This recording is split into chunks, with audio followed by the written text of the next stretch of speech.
Greetings, everybody! Welcome to the Dracovin Empire! Are you ready to dive back into the world of Golarion, the setting for the Pathfinder role-playing game system? If you are, I'm ready to lead you there to an interesting country within TNZ. Shenmen, the cursed land of spiders and ghosts. A very dangerous place. I am your host and guide that is able to open up the gateway to there, and is now around Dracovin. The gate will be open soon. I'll be able to through time and space to Golarion, this far-off world. But do remain close to me. Shenmen can be a very dangerous place. Interesting place, but dangerous. Please, take my hand. I will lead you there. I will take you. But do remember, a little bit of a tip for me. Like, subscribing, the bell, and let me know what you think of all this. Shenmen, in this place.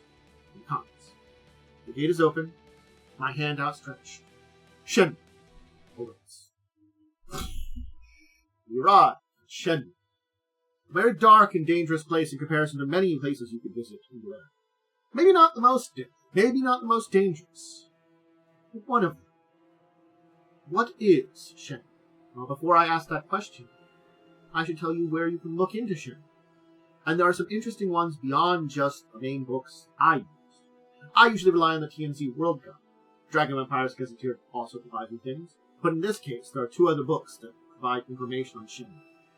The Book of the Dead, from 2nd edition, and of course, Horror from 1st edition. Yes, we're going to be visiting this country in the spookiest way possible, perhaps. Horror Realms and the Book of the Dead. I'm guessing that's going to show you a lot about this place when you dive into it. But let's begin. So Shenmen is a successor state of Imperial Langwa. It is in central Tien. It's known for its rain, lawlessness, monsters. It is a place where humans are no longer at the top, and humanoids are no longer at the top of the food chain. The cursed spiders and ghosts rule. That is why it's the land of cursed spiders. From Yin Shi Shaisi, Lady Lang Loi rules over us, the monstrous anarchy that is Shenmen. There are some other people there. Fae, ghosts, humans, Weyans, Yalva, and the Joragomo. They are who. There are some resources you can find there. If you need dyes, lumber, medicine, ores, stone, tea. So. And of course, Pharasma's worship there. Kumiyoshi, La Shupo, Lady Nambyo, and the Mashta, among other monsters. The cursed land of ghosts and spiders, directly in the center of Tianzi. Damp, gloomy, covered in rain clouds constantly, violent storms, dense forests, gray, melancholy, soaked. Those all describe it. The roads that snake through there, the forbidding woods, steep mountains. This land is not tame. There's only a handful of isolated settlements clinging to existence. It's hard. If you're in a village here, you sustain yourself by farming, foraging, occasionally selling lumber or silver to outside brokers. You are self-sufficient. The government is nearly non-existent. There's a cruel parody of half-remembered government by the ghosts of imperial bureaucrats. Bandits prey on the vulnerable. Giant spiders, evil fae, monsters. Undead wander through the land, tormenting the mortals.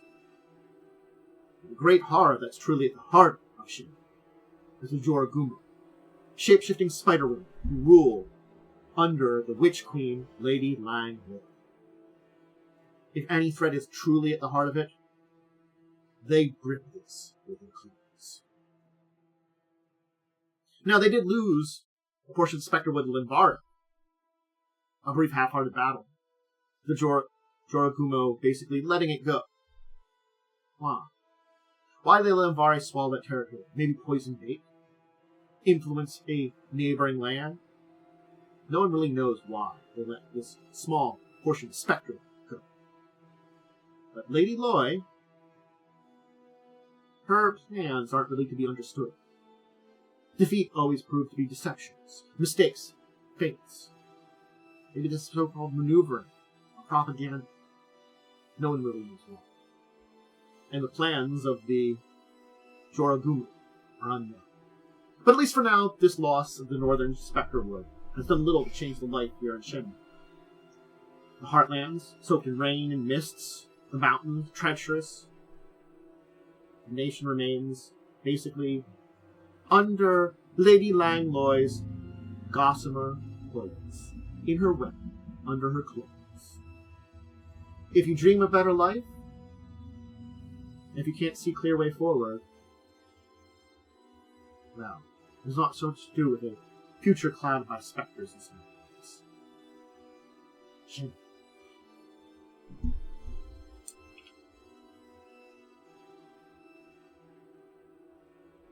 To talk about the history of Shenmen, there isn't a lot we can talk about. It was under Imperial Langlois. It was a dumping ground for disgraced politicians and bureaucrats. They were told to keep the lumber from the Spectrewood going and the silver from the Gossamer Mountains flowing. Near the core of the Empire, of course, but it was a backwater at its heart. All they cared about was that metal and timber continued to flow. It was not until the aftermath of the fall of Langlois in 4607, 100 years ago, this land changed to what it is now. From this kind of backwards area that all was concerned about was materials at the heart of Imperial Langlois, to chaos. Well, when Langlois fell, chaos spread. And the officials in Shenmen, cut off from Langlois, basically resorted to corruption, abuses of authority to survive. They didn't have the military support of Langlois. They couldn't control Shenmen, nor the monsters that lurked within the shadows. So it took 1 year for Lady Langlois, the Witch Queen of the Jorogumu, to basically take control of Yin Chichasi and exert pressure across Shenmen. So after the independence in 7220 IC, Lambari, basically that was the year when Lambari had its independence that it annexed. Plus the other major historical one. But since then, new government, spider people in charge, spider women. Take a look at Shenmen. So, south of Lambari, east of Songhai, the Gossamer Mountains running down the center of the nation with a stony spine, capturing sea-blown storm clouds that cloak it in fog and rain. Waterfalls and white-water gorges roar across the harsh, rain-washed rock, broadening the meadows and mountain valleys for some beauty. But the Gossamer Mountains are wild and unsettled for small villages and monasteries. The lowland forests grow dense and dark, and despite the lack of sun, trees continue to live. They vie for whatever life there is, and beneath there are shade-tolerant things, herbs, funguses, lichen, sweet moonberries and white clusters, fragrant carpets of tiny blue nymphs' tears, blooming, moisture-loving mushrooms, mosses, marshweeds, all surviving here in the gnarled mist. Gray moss, a local plant prized for its ability to stop bleeding. The southern face of Stormcall's Peak in the Gossamer Mountains stands an immense bronze gong, probably one of the more interesting sights here. A 50-foot high stone pillar, capped in steel, with a big gong in the middle. Praise to Hei Fang are inscribed in the rings upon the face in gold script, and the rock beneath it scorched by lightning strikes. Hei Fang is not worshipped in this nation. Basically, since Shenmen was taken control by Lady Langlois, basically the Jorogumu hate Tengu, murder them at sight. Tengu, who worship Hei Fang. So, Hei Fang's worship has been, any Tengu worships, exiled or killed. Temples fall in disrepair. The gong still stands, though. Lightning strikes the mountain tops. And when it makes noise in the storms, it's said that all Jorogumu nearby, in earshot, basically lose their powers until the sound dies down. So perhaps Hei Fang striking back at those that have conquered this. Of course, there's the lake of Rain Mirror Lake, the clear crystalline waters. And in it is a strange silver-veined corpse boulder, which on full moons, sometimes fishers say there's a little bit of a young woman. They call it Silver Maiden, the spirit, who's supposed to be died fighting to save a betrothed from Jorakumu. Spirits linger at the stone.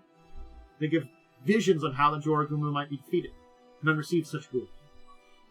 But still, nonetheless, the Jorakumu avoid the lake's waters and have webs on its shores to prevent enemies from reaching the stone. Then there's the Silver Mountains, silver veins through the Gossamer Mountains. They are Shenmen's wealth. The silver mines are small in scale and close to the surface. The wasteland of Thousand Tears mine burrows deep in the mountains, the biggest one. This is from the Imperial Longwa era, where laborers dug the ore, little was given to their safety. Maimed or died, they were all just thrown into there. Now the Jorakumu, well, they like silver too. And the mines have gotten worse. You thought Imperial Longwa was bad when they mined here? No. You know, the little of safety, getting people maimed or dead, worse. The mine infrastructure of the mine dates back to Longwa, nearly 100 years old. It's not being managed well, so it's collapsing. Tunnels are flooded. Basically, monsters are preying on workers. Miners are trapped routinely and abandoned to their deaths. And rain basically has unchecked pollution washed away from the mine, so waterways become stained with poison. Yep. Wonderful, wonderful area. Just the greatest. Now there's some cities to talk about, which we can discuss. The two major cities we should talk about are Yin Chaisi and Seize. Yin Chaisi is hidden below the surface. It's the Joragumu's center of power, a subterranean city. A city that the hush prevails. The walls and floors are draped with sound-muffling spider silk that conceals the cavern's contents. Fang-filled pits, sticky snares, and traps hidden between this fog-like billowing mass. Half-buried lights glow within the webs, and gleaming baubles are strung with threads. It's got sinister beauty in it. This is the palace of the Jorakumu, connected by splendid bridges that arc above the pale cloud-like froth. They built on foundations of bleached and polished human bones pieced together in intricate designs for the Jorakumu to find its appearance pleasing. And there's no shortage of materials to be used for keeping the shape. Bone palaces deep underground. Wonderful. Seize on there. Well, it was a once great city. Governor Cho Mingxia from the Imperial Court of Longwa oversaw this great city. Governor Cho was corrupt and incompetent. And her ignorance of the law, harsh and arbitrary punishment were pretty big. Basically, she didn't know the law, she just had harsh and terrible punishments. Ruling she came out.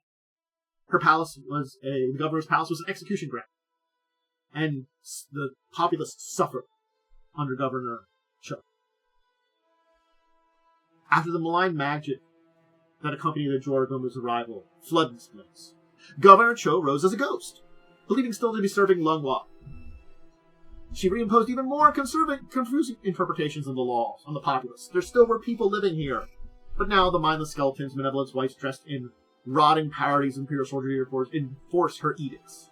And the few people left huddling in the dripping ruins of Seize live a terror of the palace. Because they could be dragged away for imaginary offenses to be taken care of. There are a number of other cities to talk about. Bakai, smaller town in there. Pekpe, another one. And of course, based on the Seasons of Ghost adventure path, Willow Shore. That was the first picture I showed of the one city, Willow Shore. I'm not going to get into the depths of what Willow Shore is going on, but it's in the Seasons of Ghost adventure path, which takes place 100 years ago during the rise of the Jorakumu, during that time period. And it is a very haunted place nowadays. A place which now is left to the dead. Where whoever was in there either died or disappeared. Maybe they survived. It's hard to say. Perhaps if you check out the adventure path, you can learn the true fate of what happens to Willow Shore. Or at least what leads to its fate. For now, it is merely a ghost city, with some people trying to resettle it in order to do some logging, sent in there by officials. Still, 100 years after some stuff happened, it's a ghost city. Here's our wonderful, true ruler of Shenmen, Lady Lang Loy. So, here's the thing. The government of the country is beset by ghosts of imperial officials that believe Lung Law still stands. Play a role in its bureaucracy. Basically, all the ghosts share a curse that prevents them from showing any faint semblance of capable administration. They're inconsistent, prone to erratic rages, and cruel. Those are what's on the surface of the government. A ghost government. The true ruler, though, Lang Loy, witch queen of the Joragumo. Her silken throne in Yin Shichasa. She's graceful, vain, malevolent, interested in only luxury, and amusing herself with plots against her rivals and enemies. She has no interest in advancing Shenmen's internal position, or glorifying any deity or creed. No friends, no pets. Everything's disposable to her. She fills her own coffers, toying with the loyalties of recipients.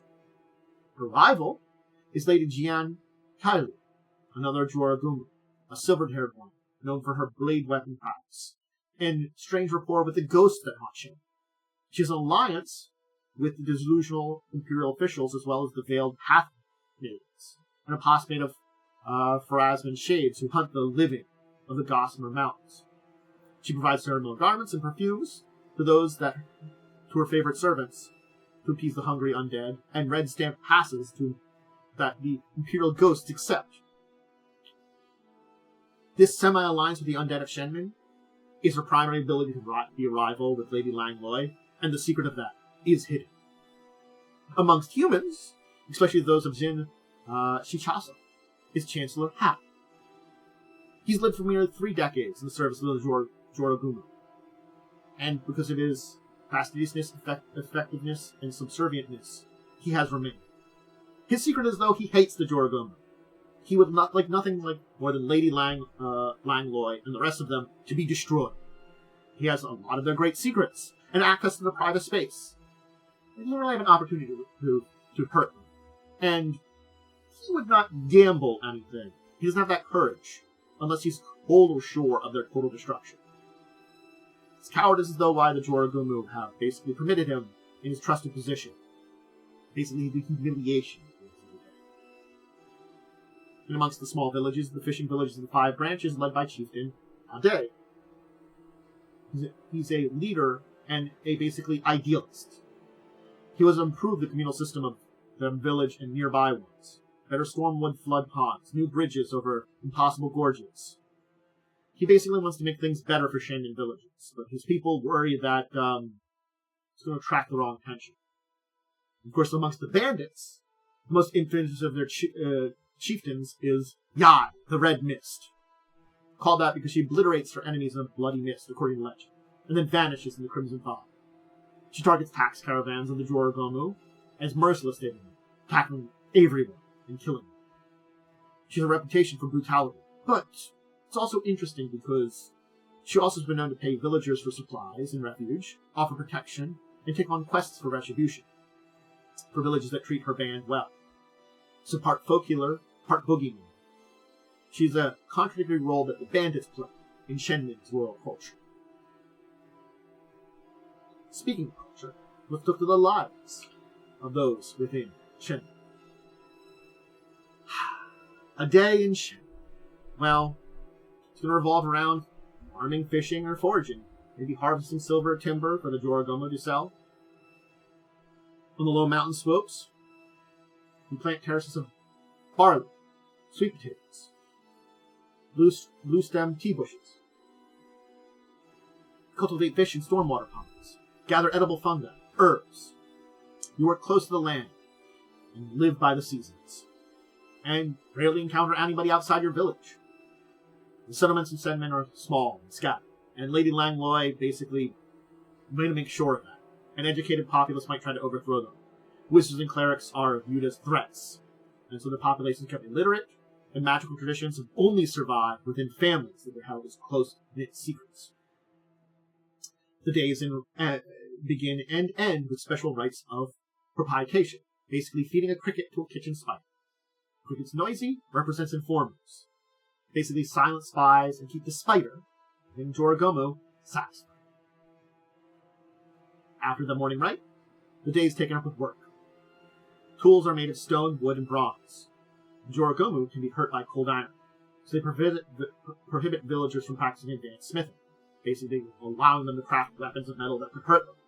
Constables are equipped with wooden staves. Bandits who hunt the road, versus bandits, villagers are trained, basically, in some unarmed combat. If the people have a moment to spare from other work, they're practicing the market square. So the peasants of Shenmen pride themselves on being accurate with slings and stone-tipped arrows, which the Jorogomo don't really fear very much, so they permit this skill. At night, there's communal songs and storytelling, though the entertainers are always careful to basically avoid political commentary. Yeah. If you're close to a silver mine, you basically will dust your perimeter with carefully hoarded silver dust to keep wandering undead at bay. The fragrancy night blossoming of Tsukio's lotus is also said to repel undead. So in those ponds and fish pools, you'll see them flowering.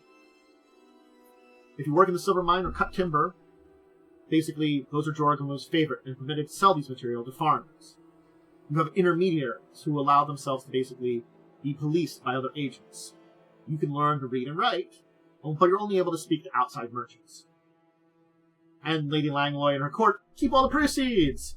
Yay! So those foreign people you're selling to, you get all the money. Let's talk about the seasons and life over the course of a year. There are patterns. Spring, planting, renewal, days lengthen. This is the time of the sun. It keeps the undead away. There's plenty of undead that hate the sun. The spring equinox is a big happy time. Celebrations with Tsukumi's lotus and hairstyles and barley cakes. Summer, you're in the fields, working in the forests, cutting timber for whole days. You're relatively safe. It's also a big season for bandits. Mortal life is relaxing a little bit. The mortal bandits can do their job. So, if you're on the road, it's dangerous, but yeah. Bandits are generally feared and despised, but they're also kind of almost heroic rebels. If you've escaped the Jorogomo, if you're an intrepid tomb raider, or if you haven't cowed to the ghosts of the fallen Langlois, you may be a bandit. Sometimes villagers need bandits' help. They might ask them for helping to carry a letter to a relative, positioning them for assistance of troublesome monsters. You might get some brutal indifference, or demand for money. So, it's desperation that can lead common people to try to petition the bandits. In autumn, you're preparing for danger, storing for food for winter. It's a damp place there, so smoking, drying, salting, very difficult. Salt can't really get there in large quantities. So you pickle, you ferment, you preserve. The storehouse is filled with all that stuff. Anything that's a dry good, wax seal it away in some special vessels. Because undead are coming, you basically try to enlist traveling shamans, exorcists, or the few clerics that are allowed, Pharasman clerics. Pharasma is a very neutral deity, helps with the dead. So Pharasman clerics are some of the very few that the Jorogomo allow. They're probably not going to rock the boat. They're busy dealing with the undead rather than bothering with them. The autumn equinox is the first long night. It's a remembrance and collective preparing for peril. You make sure you stock with your silver powder, holy water, dried lotus petals, red thread, and other protective measures against undead. Shamans will bless arrows and anoint them with sacred silvers, and maybe you'll even try to get some special weapons from the bandits nearby that they were able to get. Winter. The Jorogomo and their agents come to collect tithes. It's the cruelest of seasons. Silver, food, timber, people. Particularly handsome young men The Jorogumo use them, and then consume them. To avoid sacrifices, villagers will waylay travelers, get bandit drunk. It's a necessity not to lose your own child. The cruelty of the Jorogumo's deprecations are so that parents scar their sons in order to prevent them from being too attractive to be taken, or mar their daughters to keep away Jorogumo jealousy. It's done right before winter starts, so they can enjoy one last summer unmarred. And of course, maybe the scarring can heal a little bit by the end of the winter.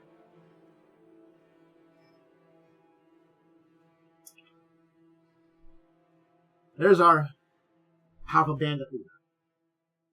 So, there's more than just the rural villages, which are the majority population. There are also small city dwellers.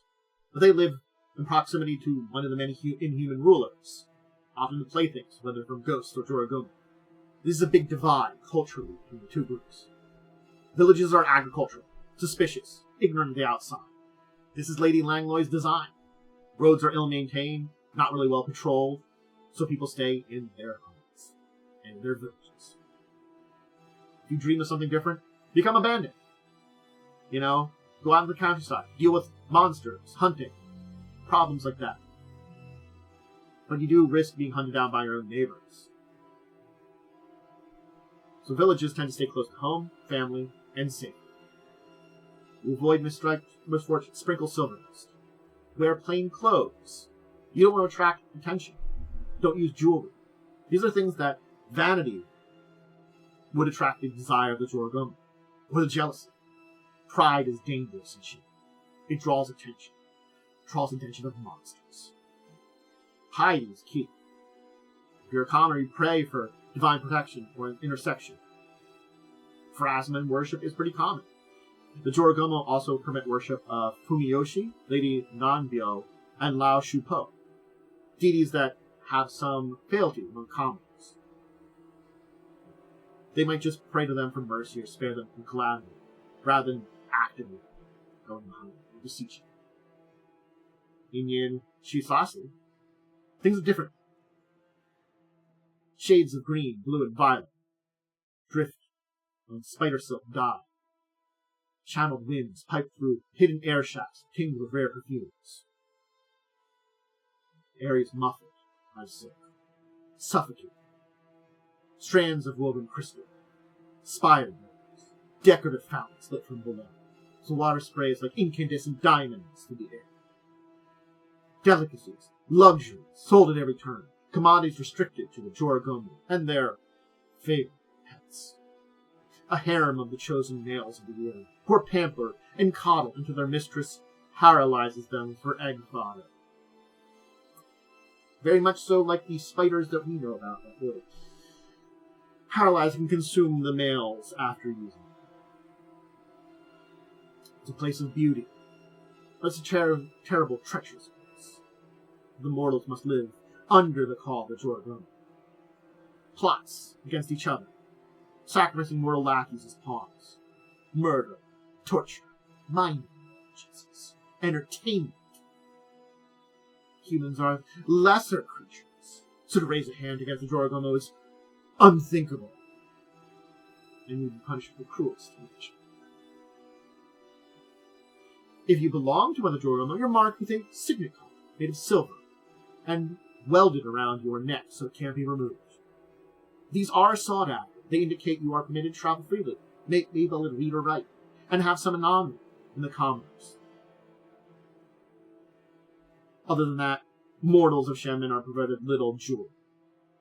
But the Jorogumo lavish themselves with it. Decorate the young men in their harems, though the gifts are temporary, maybe only there for a few months.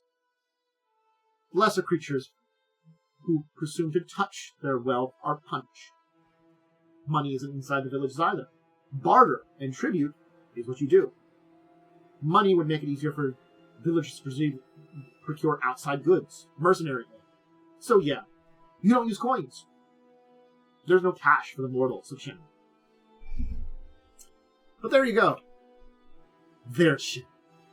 It is truly a place of monsters. spiders and ghosts, where you have to live either under the Dracovin, the spider women, who are cruel masters who think nothing of you, or the spirits of the dead, who now think themselves still part of a old empire now fallen, and are cursed to basically be terrible politicians and bureaucrats.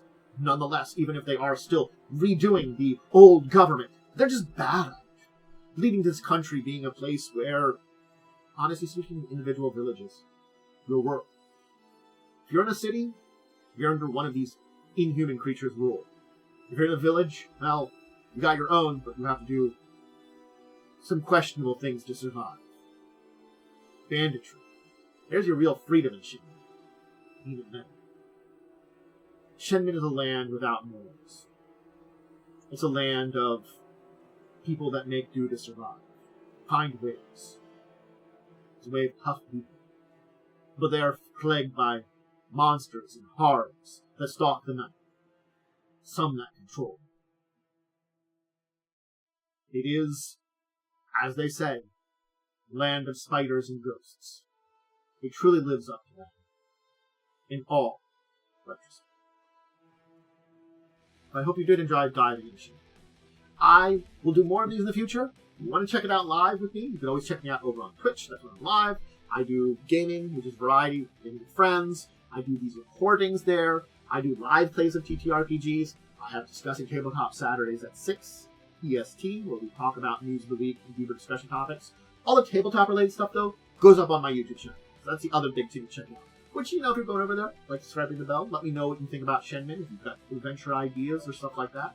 Just kind of put it over there, too.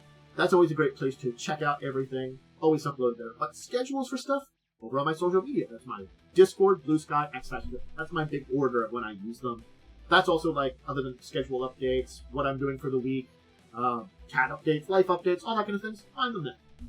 Anyway, I'm going to get going, hang on the Twitch chat, maybe do some more gaming, maybe some recordings, all that kind of stuff. Until the next time, we dive into somewhere else in TNZ, Golarion, other role-playing game systems. I bid all of you out there adieu, and one farewell.